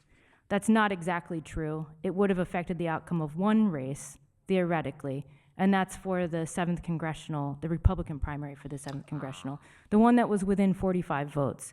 And if you look at the accounting, there are some provisionals that were scanned that we would never be able to determine if those were votes for whatever candidate, whatever Republican candidate. So, the only issue that I wanted to really talk about, bring people's attention to, is the election judges. So Maryland law, if you have the paper that looks like this, Maryland election law says that you have to have a Democrat or a majority party judge along with an election judge that's not part of the majority party. So that would be Republicans, or it could be unaffiliated voters, or even green. That didn't happen in the last primary, and what I wanted to ask Armstead Jones is how do you go about assigning the party affiliation of the election judges? How do you determine who goes where? So if you look on the other side of that paper, the one that has a table at the top, that's just a listing of all the election judges and their party affiliations. There were 292 Republicans, and that's based on the State Board of Elections, and the Board of Elections says that that's 292 Republicans, but I've actually gone in and looked at people's voter registration. There were not 292 Republicans, so, but we'll go with their number. How do you go in and look at the... Through GOP Data Center that I know is not updated, but these people's registration was long, hard Democrats. You mean you have the names of the election judges? Yes, Okay. that was actually obtained through Public Information Act request too. So they do know which judges were working at the precincts, and we still don't know if those people are going to keep working there. We don't know if they were even talked to. I mean, they said that they talked to them, but how do we know? You know? Okay, so 36 Republicans were assigned to the Baltimore City Elections Office on primary day. Mr. Jones mentioned that and said he had, I think, 80 people total assigned. So as people didn't show up, as election judges didn't show up, I think he had a responsibility to make sure that there was a non-Democrat judge at these poll sites. And that didn't happen according to the Public Information Act request that we received. So there were 18 polls with no non-Democrat election judges. And that's, you know, you might be thinking, well, why does it even matter? The reason that that is put into place is so that there is no collusion between, you know, parties. But I'm sorry, if I could pause you for a second. I get that from a philosophical perspective. My question is why I can definitely see why that would be a concern in a general election where the parties are against each other. Why would you be worried about that in a primary? Right, that's the point that I'm trying to make, because Okay. that aside, the point is that that's what the law says. So if Armstead Jones is not willing to allocate people in accordance with Maryland law, what other laws is he going to bend? You know, oh, well, we're supposed to have X amount of judges, but we don't really need that many. You know what I'm saying? Like, how do we know what he chooses to do or not? So I just wanted to be in the record that he could have assigned those people, and he chose to not do that at 18 poll locations. Okay. Next thing I wanted to say. It was in the Baltimore Sun. If you look on the back, at the bottom, it says, who did the Board of Elections train this time? I mean, he talked about how many election judges that he trained in addition to what he normally trains, but are those people that didn't show up from before? You know, if so many people called out, did he strike those people as no-shows and unreliable? Or did he add those to his numbers for this time? We didn't get an answer on that. We didn't get a clear answer on whether those election judges were asked to come back. The ones that were scanning the ballots accidentally, maybe, erroneously. So knowing that we have a shortage of non-Democrats, 292 Republicans, 108 affiliated, wouldn't you think that it would make sense to try to recruit just those people? When we asked, meaning the Republican Central Committee asked the Board of Elections, how many Republican election judges do you need? How many do you have? Because we spent money out of our own budget to recruit Republican election judges. So we did a robocall where we called over 6,000 Republicans. We also helped design the mailer that went out to unaffiliated, the one that had Uncle Sam. What else did we do? At each festival that we were at for the past year, we've recruited election judges. So it is upsetting when you spend so much money and time trying to recruit election judges, and then someone can't explain why the intent wasn't followed. We still haven't we asked Ellie Wong, we asked all these people, and no one gives us a straight answer. I was hoping to get those answers today. I'd be glad to work with you to help you. I'll tell you, because I don't know if it's required. You say it is, and I'm glad to hear that, but I thought it was no longer required that there was an equal number of, that I was told at the polls. It can't be equal, but there's supposed to be somebody. Right. I was told at the polls in the primary, but who knows who told me, and I didn't investigate it, that I said something about, are there any Republican judges in there? I work at Mervo. I work the polls at Mervo, the Mercanthaler High School. It's a big poll. And somehow I said, well, are there any Republican judges in there? I'm a Democrat. And somebody said, oh, you know, they don't, it's not, I said they have to have them, and I don't think they have them. And this person said, it's not required anymore. So reading the section of state law that she's highlighted here, there still is the requirement of an equal number of judges from the majority and minority party in those precincts where the precinct is so small that there's the No, first. I'm reading this, but So would it be 10-201A Roman numeral II in a precinct with fewer than 200 registered voters? The local board may provide 2 election judges, and except as provided below, each polling place shall have an equal number of election judges. So if there's only 2, you have to have 1 from the majority party and 1 from the principal minority party. However, if the total number of election judges for a precinct is 6 or more, a local board may, not shall, may provide 1 or more election judges who are not registered with either the majority party or the principal minority political party, and a local board may provide 1 or more election judges who are minors, but there's no shalls in part 2. There's no shalls if you have 6 or more judges per precinct. The only shall for an equal number is in the very small precincts where there's only 2 judges. But that intent would be to have at least one non-Democrat there. That intent is may. I don't mean to. Something happens. I don't. It's I don't not yeah, I don't mean required to be anymore. persnickety for at you. I'm just saying that, and I say this with love and respect to our colleagues in Annapolis.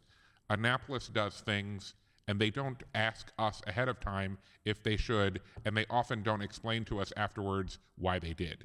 So. These are the things I wanted to ask and bring up. But my point there is, I'm To those people Yeah, and that left. I'm glad you're taking the opportunity of this public forum to raise these issues. But I want to be just very respectful to you, because I am a teacher by predilection, not profession.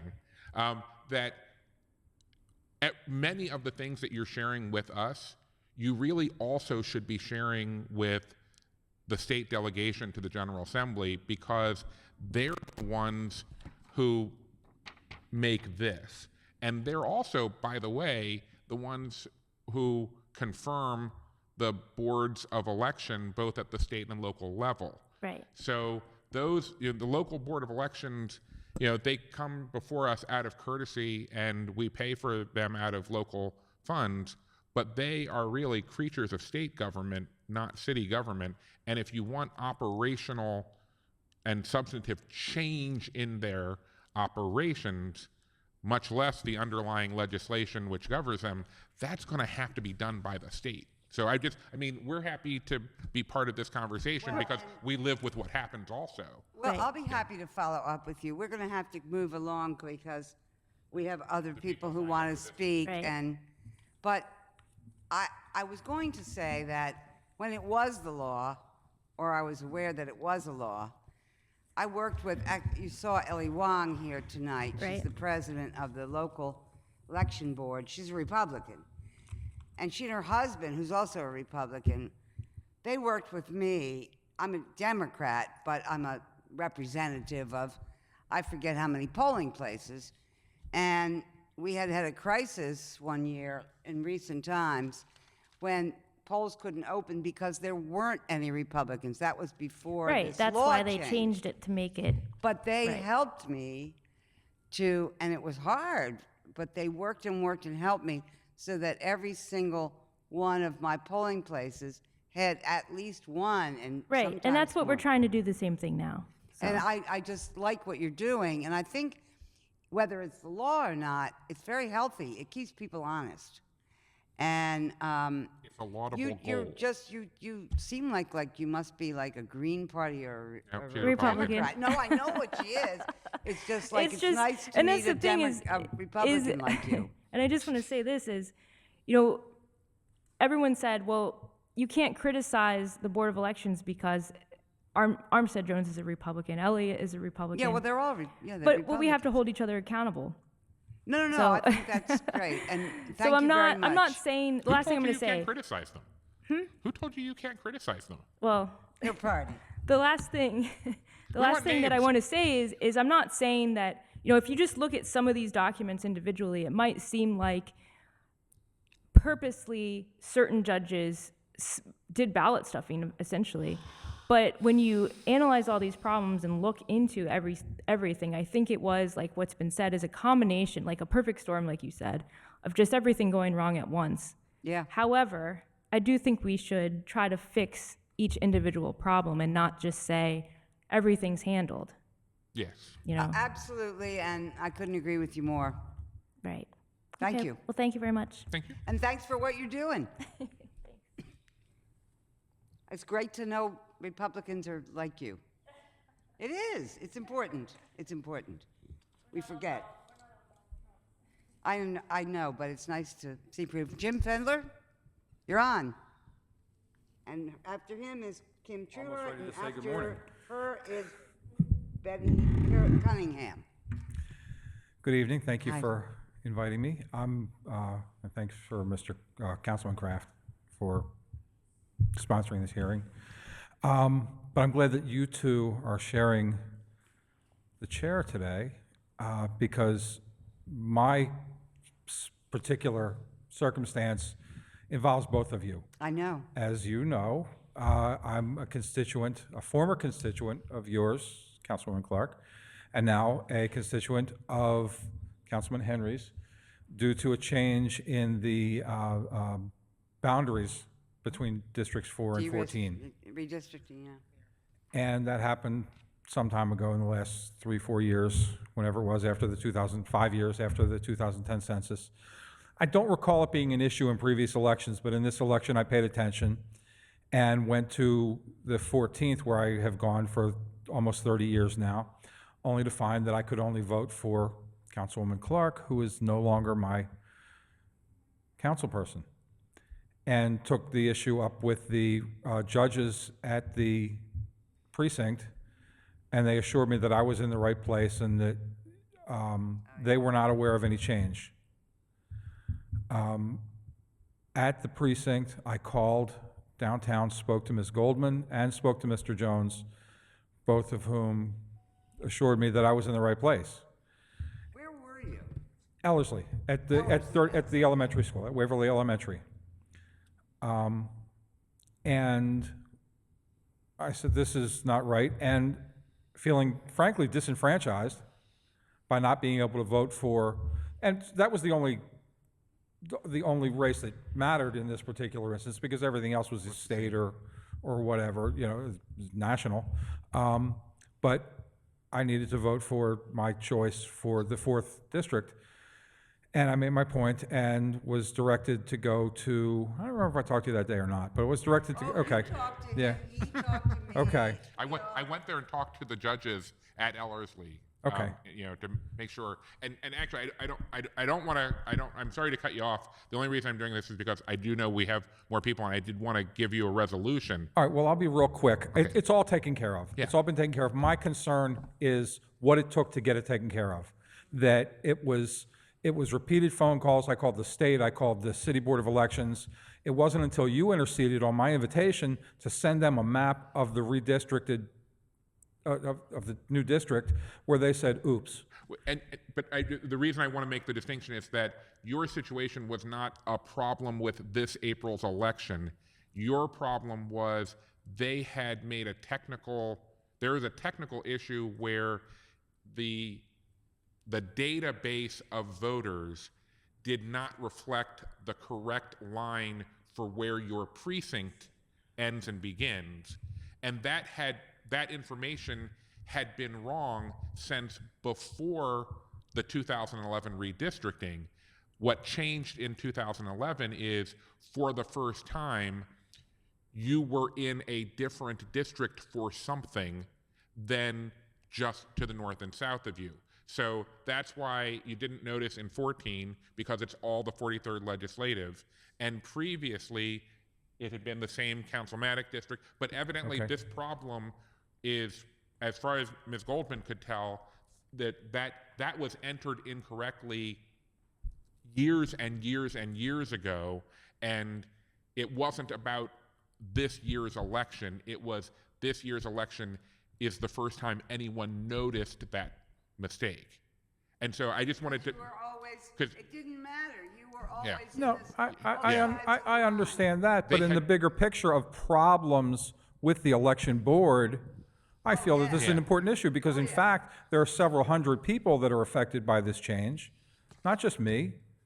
I mean, maybe 100, maybe 200, I'm not sure exact, because I don't really know what the line, what the east-west line is. I just know the north-south took me out. It was just, unfortunately, because Bill called me, and I was like, it was a day where everybody was calling anyway, because things were going wrong everywhere, but your Right. problem was like,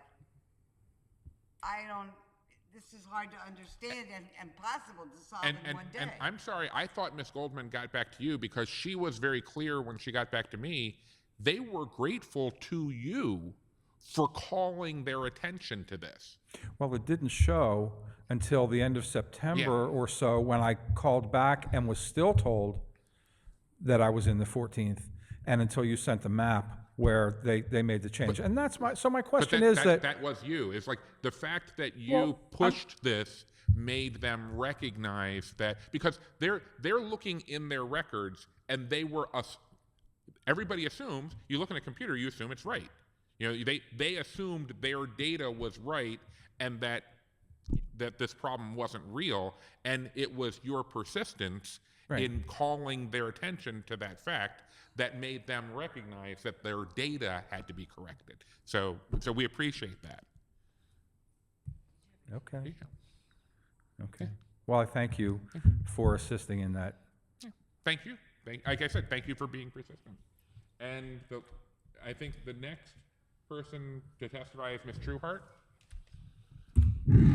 Good evening. Good evening. Thank you for holding this hearing, however last minute it is.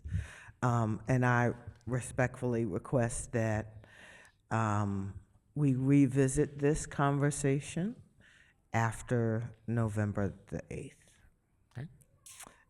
And there will probably be some new people when it's scheduled, but I believe that the disenfranchised voters of Baltimore City deserve a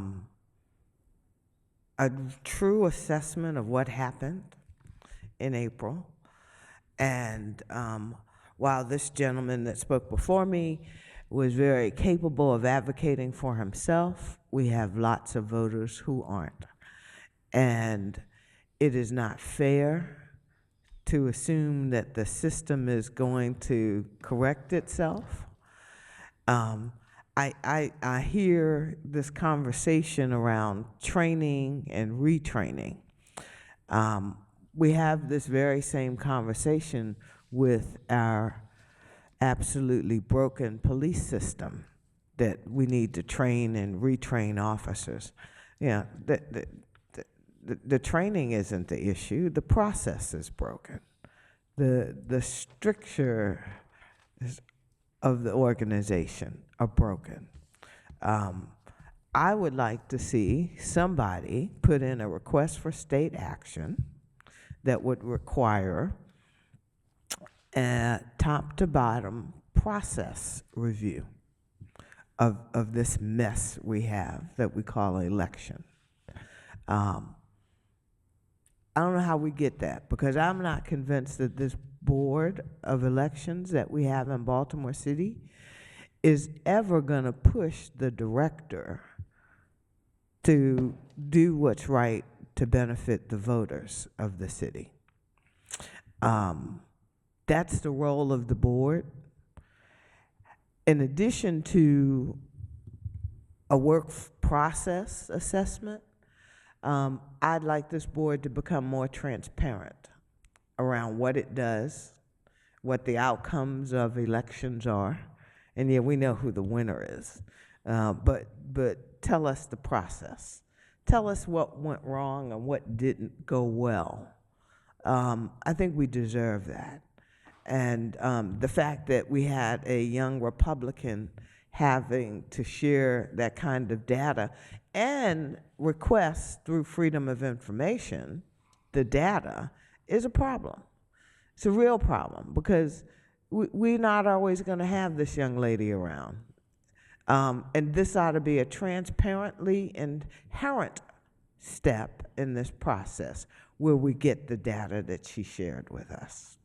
Um, consider that the voters are the most important aspect of this process.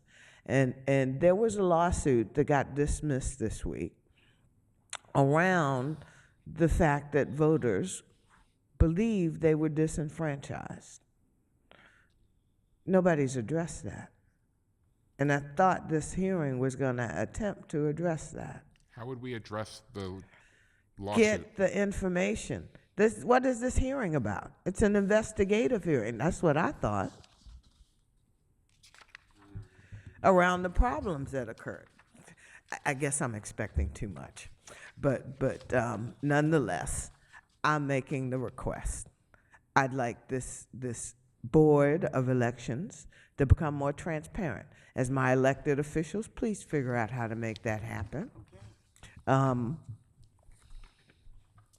Yeah, but I don't believe this.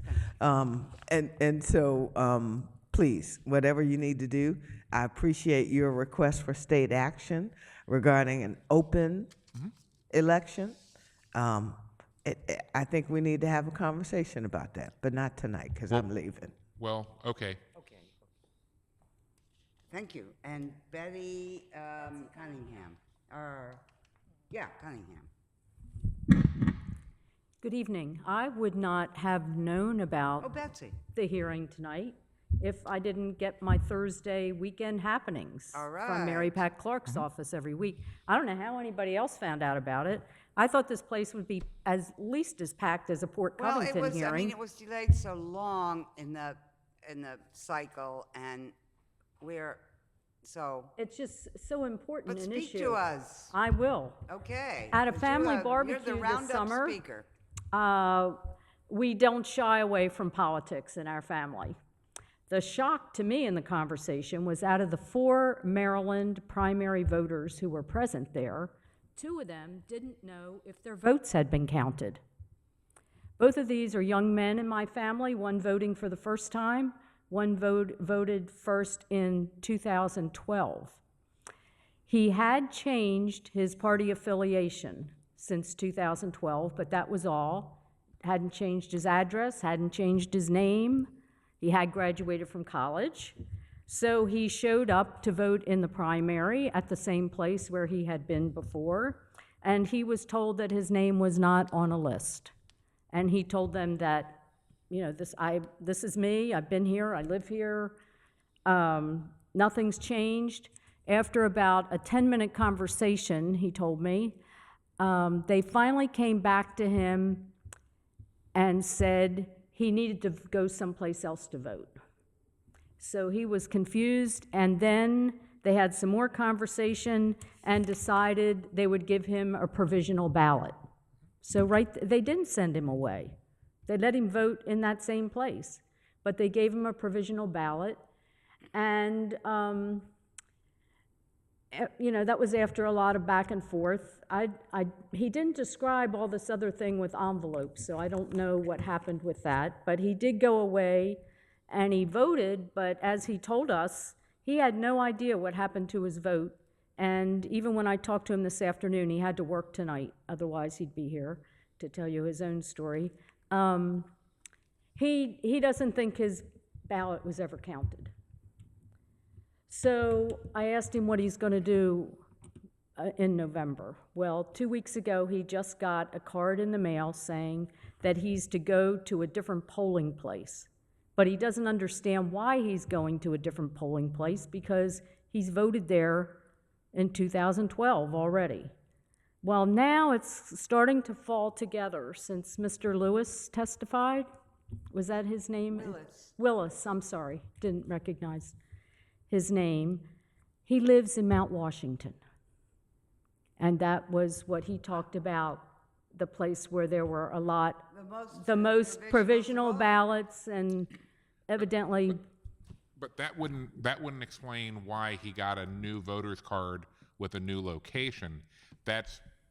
So if his new voter's card, has he compared his new voter's card to his old voter's card?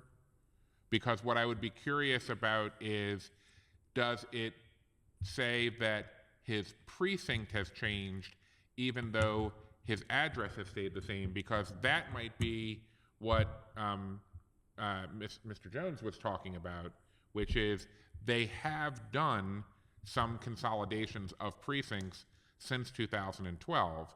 So it's possible that he is now in a different precinct, even though he didn't change his address. That would explain why the initial reaction of the judges would have been to try to send him somewhere else. They said his name wasn't on a list. Because if his precinct has changed, then they only have the names for the people in their precinct. They didn't explain that to Well, him, you I'll know tell you. what? But what I'm saying Let's is confusion get the boy's happens, name. and then it discourages young voters. And he doesn't really know why he's now been sent to another one. Bessie, why don't you do this? Why don't you email me his name, his address, We'll find his out. phone number, his email address, and what's happening here, and Well, let what me I'm, find out. yeah, what I'm saying is it seems I'm also asking for more transparency. Okay. So that people know when this confusing kinds of things happens, he doesn't Right. want to go wait in line on November the 8th and then get up to some table and be given this craziness again. Why don't you He get- wants to know ahead of time, and I'm guessing that there's thousands of people in Baltimore, from what I've heard with this provisional ballot stuff, who are not really sure where to be or if it all got changed, so that it doesn't happen again. I know it all gets worked out, but I think it's kind of embarrassing if you get up to the table and you're told, oh, go over there. And I also want to say that since orange is the new black, I totally object to circling things in orange. I think that has a very demeaning connotation, especially for those who maybe have been denied the vote in the past and are finally maybe getting their franchise restored. So I would say I don't think anything should be circled in orange or have an orange hat or, all this orange stuff. Forget it. I think pick a different color. I do want to say that 2 years ago, at the same time, I was part of a group of lawyers from the National Lawyers Guild who went to Bolivia, and we were trained to be observers of the presidential election in Bolivia. And I came home completely changed about new democracies and the excitement of citizens in new democracies for elections, how they participate, what they're doing. We have a lot to learn from Bolivia, and I know we don't hear much about Bolivia north of the border. They only vote on Sundays. There's not a big issue of people needing to be there till 9 o'clock at night because people had to work until 6 or 7. So that takes care of that. They don't vote in churches, so we don't have this mix-up between state and are you being influenced by a particular persuasion of some kind of religion. One of the things I will say that was amazing to me is every polling table, they're called tables, there can be more than one table in a vicinity, but the table only has 240 voters. Guess how many volunteers participate at each table? Citizen volunteers, 5. Wow. And it's like jury, the way we get people for jury duty here. Oh, They get recruited and drafted, and they go to trainings. And I went through the training that they went through. So why not? Hey, if I got a card that said, hey, you don't have to serve jury duty in Baltimore City for 2 years if you sign up to be an election judge, man, I'd be there in a second. That's a great I think idea. there's other ways. Why don't we train people to be election judges while they're sitting around for jury duty watching Hollywood movies? Why can't they be watching training tapes so that they know what's going on with elections? I think there's a lot we could do, All right. a lot of changes. And we could learn outside of Maryland, instead of doing the same old thing, and can we tweak this, tweak that? Let's look outside and see how new democracies are doing this. And everyone votes in Bolivia. So we don't have all this stuff, are you registered or not registered? You're in. It would take care of a whole lot of problems and a whole lot of bureaucracy. Thank you. Thank you. No, I already did say what it was, yeah. That was a good note to end on. Well, I actually, Positive, let's do something. I'm just going to take a moment Yeah. and make a quick statement in regards to the resolution about the open, Yeah. nonpartisan primaries. This was an issue that had come up, and if you look across the country, the vast majority of cities our size and larger do not have partisan primaries for local elections. Okay, they have open primaries. From a philosophical perspective, most issues that are dealt with at the local level are effectively nonpartisan in the sense that when you're dealing with community problems, when you're dealing with municipal services, if the trash didn't get picked up or a pothole needs to be filled, there's not really a democratic response to filling a pothole versus a Republican, filling of a pothole. The pothole needs to be filled. And over the years, as someone who's been involved both in community activity and governmental activity And potholes. and potholes, I have often found myself trying to convince solid community activists who are registered as Republicans to re-register as Democrats because they'll run for local office, but they won't have a realistic shot at winning because of the incredible disparity in registration, but only because they weren't being paid proper attention to. And one of the things that I was hoping is that if we had open nonpartisan elections, we can address that all at the beginning. We have one primary where everybody runs, regardless of what party you happen to be registered at for other federal or state elections. You could be registered as a Green, you can be registered as a Republican, be registered as non-affiliated. That wouldn't affect who you could vote for, or if you're running for mayor, if you're running for council president, comptroller, or a city council member.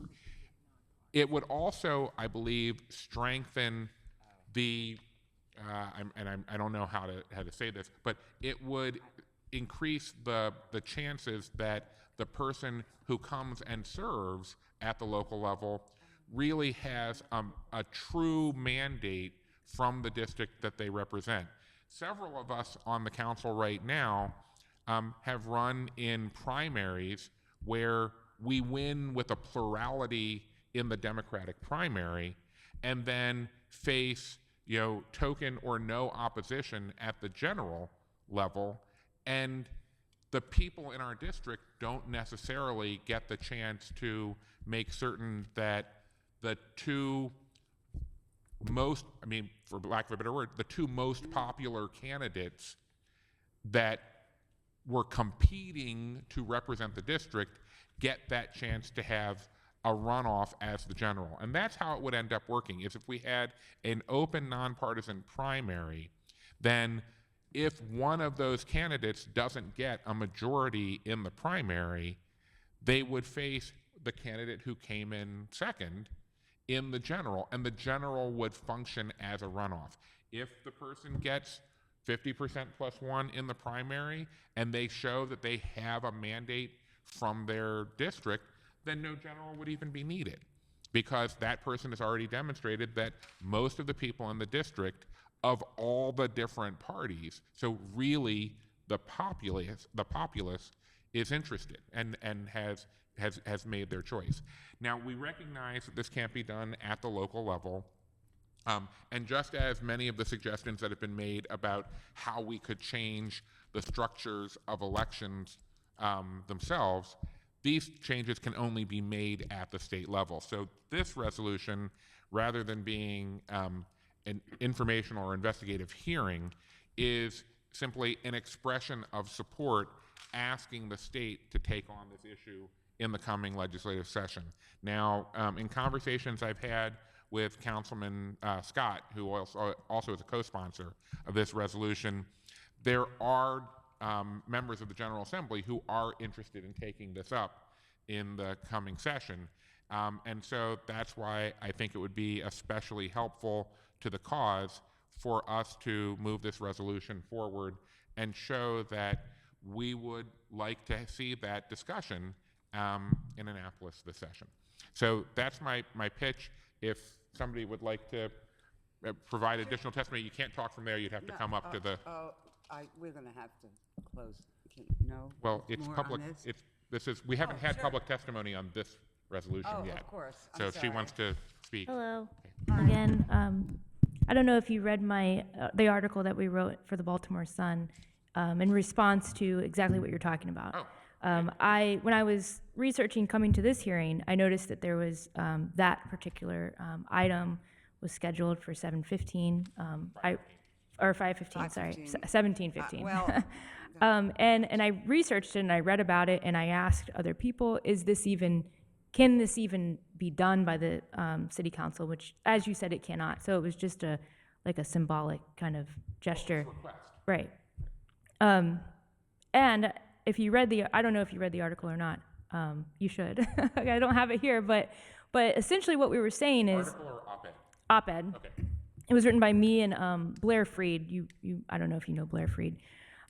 She's also on the Republican Central Committee. But our argument was we're not part of the Democratic machine in this city. I think you know that.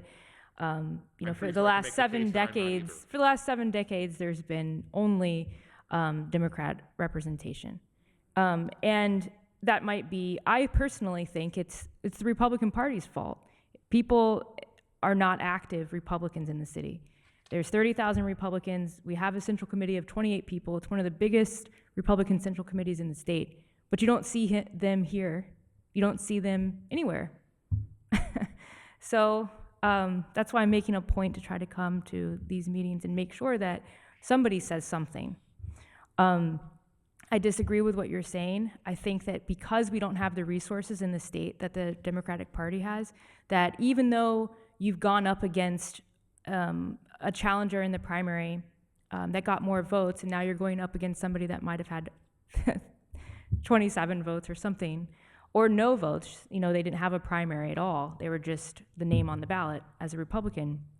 What that does is it gives an underdog a chance to inject ideas that are not thought of, and I called it the echo chamber of failed ideas, failed solutions.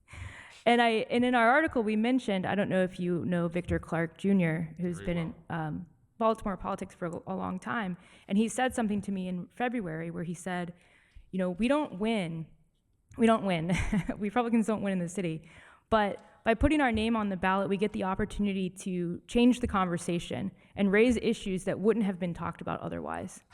So I think that, we have no funds, we don't have all the resources, but engaging in a debate allows us to push forward those ideas.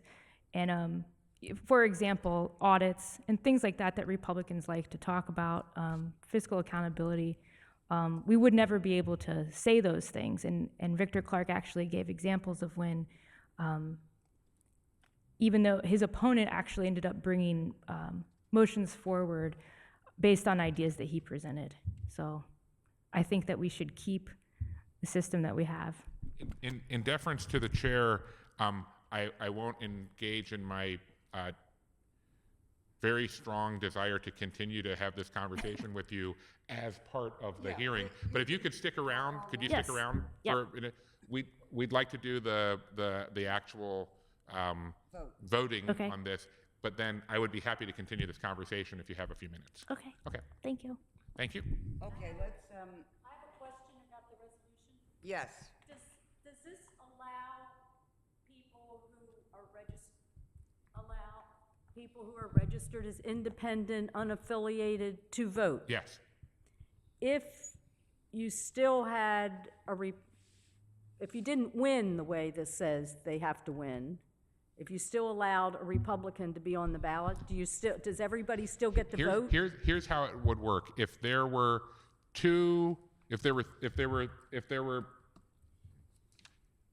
nonpartisan. She's trying. If there were two people who were running who were Democratic candidates, one person running who's a Green Party, one person who's running who's a Republican, get that and one part. person who's affiliated, and nobody gets 50%, I there's a runoff. understand that. Right, okay, then, But her objection to it is that there's no real opposition. and I can't answer your question without continuing the conversation that I Okay. promised I wouldn't continue But just right so now. you're still one of the main purposes of this resolution is to allow everybody to vote in a primary? Yes, Okay. yes. Okay, let's, can I have a motion on resolution 1603, pardon me, 0305R, is that this one? Yeah. About, the election problem. oh, the elections problems. Okay, move favorable report. But, yeah, all right, okay. Councilman Branch votes, Yes. Councilman Henry votes. Yes, Councilman Kern is absent, Councilman Kraft is absent, and Councilwoman Clark votes. Yes.